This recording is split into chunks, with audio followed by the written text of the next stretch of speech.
Alright, so we're back with part 3 of our comparison between the iPhone 3G on AT&T and the BlackBerry Storm on Verizon. I'm Noah from PhoneDog.com, behind the camera. Parts 1 and 2, we took a look, kind of general look around the devices and a specific look at messaging, email, and text messaging, that kind of stuff on both phones. Since the last video, Verizon and RIM have issued an official software upgrade for the Storm, and in fact, a second upgrade has been leaked on the internet more recently. I have not yet installed the leaked upgrade. I did install the official Verizon upgrade, and it definitely has helped quite a bit. You know, my biggest complaints about Storm when it came out were that I don't really like the typing system, and that hasn't really changed. It's still got the clickable screen, the SurePress screen with the SurePress typing system that you can see in depth in part 2 of this series. But the other big complaint was how buggy and laggy the phone was. And Verizon and RIM have really done a lot to kind of fix a lot of those things. The transitions between applications and just the overall responsiveness of the device definitely improved. The accelerometer is hugely improved. I haven't had the kind of random freeze-ups and crashes, and the one giant crash that I had when I first was using the phone in multimedia mode. Haven't had those with the device since. And in general, things are just working a little bit better. As you can see, a little bit more smooth, a little bit more responsive than with the original operating system that, quite frankly, they shouldn't have shipped the phone with the first operating system, but they did. Anyway, this video is going to look specifically at web browsing and multimedia on both devices.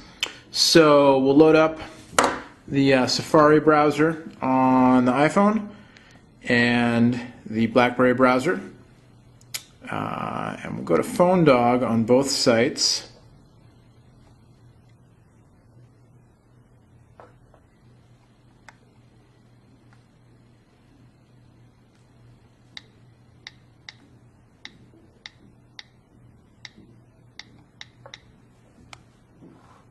And this isn't a speed comparison because this is a jailbroken iPhone 3G. I don't have an active iPhone 3G account right now. So it's a jailbroken iPhone 3G on Wi-Fi, and then the Storm is running on Verizon's 3G network. But just to show you the browsers in action, the Storm has the best BlackBerry browser to date. It renders full HTML, which the Bold also does, but the Storm is actually a little bit faster. It handles JavaScript faster, or at least faster than it did when I reviewed the Bold, which was a month or so ago now. But I checked out a Bold the other day. I was playing with one because I really like that phone, and the browser still seemed a little bit slow. Bold owners and BlackBerry aficionados probably know a little bit more than I do about how to speed it up. Maybe there's a new version out. But anyway, you can see the PhoneDog homepage on both of these phones. And it renders the HTML true on both phones. You're not seeing, for some reason, you're not seeing the what do you call it? The ad on the top of the BlackBerry screen. You can see this Nokia ad here on the PhoneDog homepage near the top, and then you don't see that on the Storm, probably having to do with JavaScript rendering. And similarly, you don't see this ad. There's an ad over here on the iPhone screen, not on the BlackBerry screen as well. You can zoom in. Double tap to zoom in on the iPhone. As I just showed you, you can click to zoom in on the BlackBerry.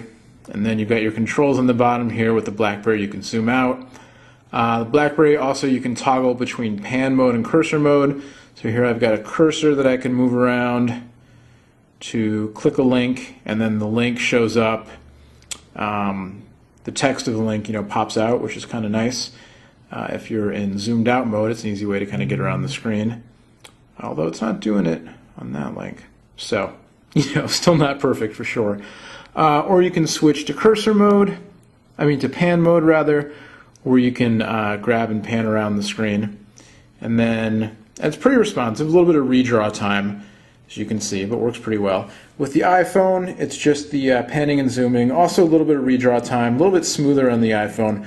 Both, though, honestly, quite responsive. The capacitive touchscreens on both phones work pretty well. And again, with the iPhone, you can also do the much fabled pinching and zooming. to get in and out, which is something, when I've shown the Storm to people, the first thing they try to do is go like this. It just doesn't work because it's not multi-touch. And then you can turn the phone to the side to kick the accelerometer in, and you can see on both devices the accelerometer working. There's the iPhone, and there's the Storm. And then the accelerometer's kick back, so there you go. The iPhone shows the URL bar and your search window up on top by default. And then on the bottom you have navigation controls, bookmarks, that kind of stuff. On the bottom of the Storm, on the Storm on top, you don't have that window. On the bottom you have a button that you can click to go to a link, whereas on iPhone you just tap and you get your keyboard up there. On the Storm it's kind of a two-step process. There you go, show type style, or you could rotate and get the full QWERTY. iPhone similarly, the vertical keyboard, or you can rotate and get your horizontal keyboard. Actually, you have to rotate first. You have to rotate the phone while you're still in web browsing mode, and then you can tap, and then you can type in your URL. So we'll go to the New York Times page on both devices.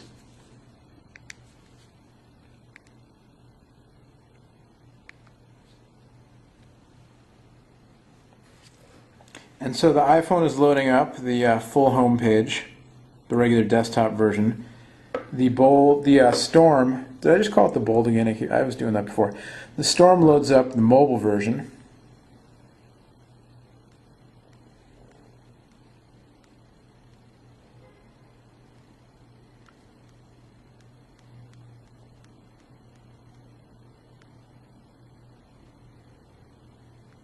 What's that? Apparently breastfeeding is being censored on Facebook. All right then.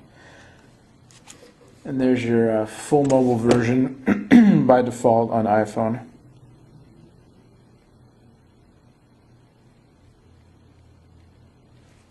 And we'll go one more. Since it said Facebook, we'll go Facebook.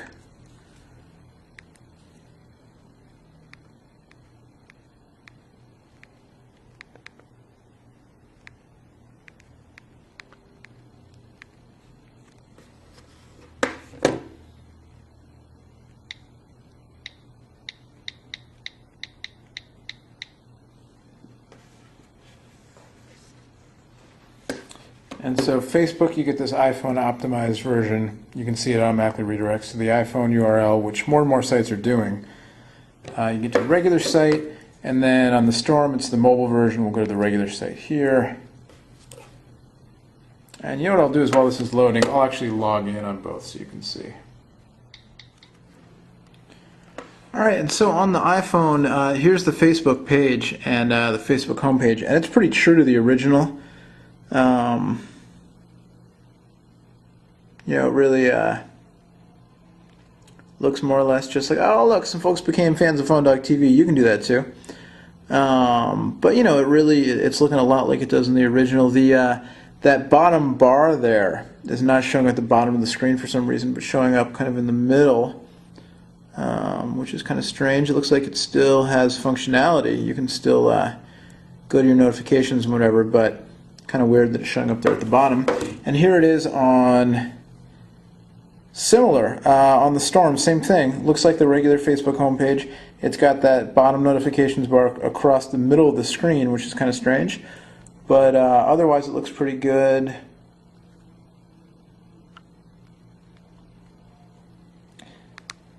Can zoom in.